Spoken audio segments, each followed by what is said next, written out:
Hey guys, it's Mariah here, and today I'm going to be doing another book talk for you. Today I'm going to be talking about Six of Crows by Leigh Bardugo. So I do not have a physical copy of this book. I actually listened to it on audiobook. I listened to it on Audible. What I will do is I will leave a link down below for Audible for you guys. After your 30-day free trial, it'll be $14.95, I believe, a month, and you get one book for free each month, which actually is decent because the books that I've wanted to read so far have been about $20+ a book, and you get 30% off all the rest of the books, and you can cancel at any time. So if you use my link below, you will get a 30-day free trial to start it off, and you will get a free book. This is the first book that I've listened to from beginning to end on audiobook, and I really did enjoy it. It did take me some time to listen to it because I do have a hard time concentrating. If I'm listening to a book and I start doing something else, I'll get distracted. For the most part, I listened to it while I was getting ready or cooking or driving, but sometimes while I was getting ready, I'd miss a part and I'd have to go back, or if it was while I was driving, I was paying attention to the road. So it was a little bit difficult for me to keep my attention on the book, so I'd have to rewind a little bit. But other than me getting distracted, I really did enjoy the audiobook. Since Six of Crows different chapters has different narrators for each chapter, they had different voices for each person. So when Kaz was talking or Inej was talking, they had their very own person speaking, which made it very, very easy to tell who was talking and differentiate from things. The main problem that I had with this, though, was if they said something, because they didn't have the quotations around it, I didn't know if they thought it in their head or they actually said it out loud. So I had to pay really close attention and listen to context to figure out if they said it out loud or if they thought it in their head, because there were some times where that was a little bit hard to understand, but that was basically the only problem I had with understanding the story. If you guys don't know what Six of Crows is already, it is about 6 characters who go on a heist together to try to get something. I don't really want to necessarily say what it is and ruin the storyline, but it's an impossible heist that they're going on. There are 6 characters. The characters are led by Kaz, who is part of a gang in this world, and he takes them on this heist. This is the same world as the Grisha trilogy that Leigh Bardugo had written, starting with Shadow and Bone. I have not read that trilogy, and I know that sometimes they say to read that trilogy first so you understand the world, but I didn't really have too much of an issue, I don't think, with it.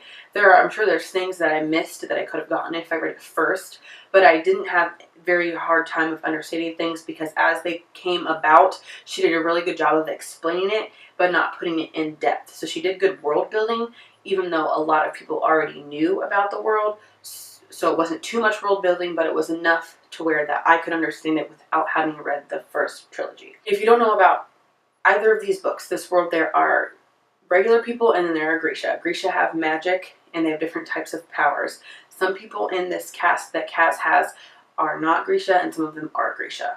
So the most that I can say without spoiling anything is that these characters go on a heist and they go to get something, and that's that. So also with the multiple narrations, I enjoyed that you got to see different people's perspectives, and the character building was really well because each character got to talk and explain their backstory, and you got to learn about them specifically and then how they met together as a group. Right in this book. I gave this book a 5 out of 5 stars. It's definitely one of my favorite books that I've read ever, probably. It was such a good book. The world building was good without being too much for those who have read about the other world. The character building was great.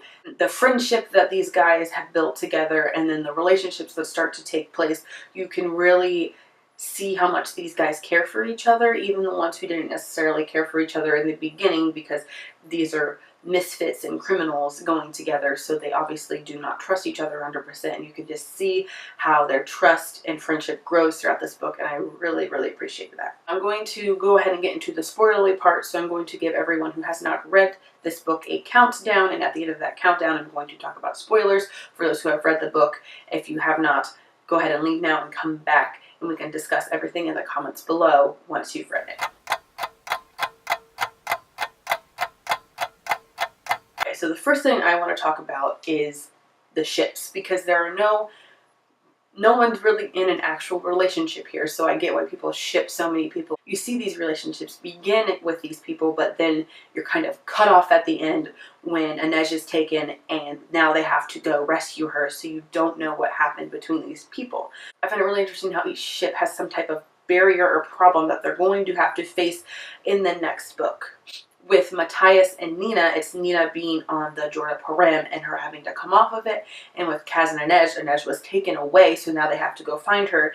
And I know that necessarily wasn't said, but I do see a ship forming with Waylon and Jesper, and their kind of hump they have to get over, besides the fact that they're both males, and doesn't necessarily say either of them are openly interested in males, but the fact that Waylon does not look like Waylon right now, and he looks like someone else, and he may not ever begin to be able to look like himself.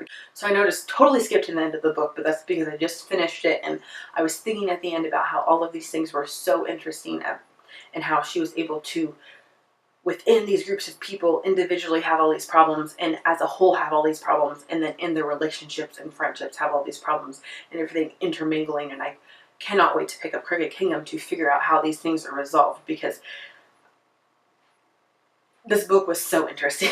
Now, the beginning of the book was kind of slow for me about how, like, the first chapter isn't even about the actual main characters. It's just kind of introducing you to what Jorda Param is and what it can do to the Grisha. Once you get to know Kaz and the characters, the beginning was a little bit slow start for me, especially because I was listening to it, and listening to a book, it's harder for me to get into it. I realized once we got to know all the characters and they came together and were like on their way to the heist to go to the ice court, you could kind of see everything start to increase in pace once the first battle with this group of people began, when they're going onto the ship to leave the harbor.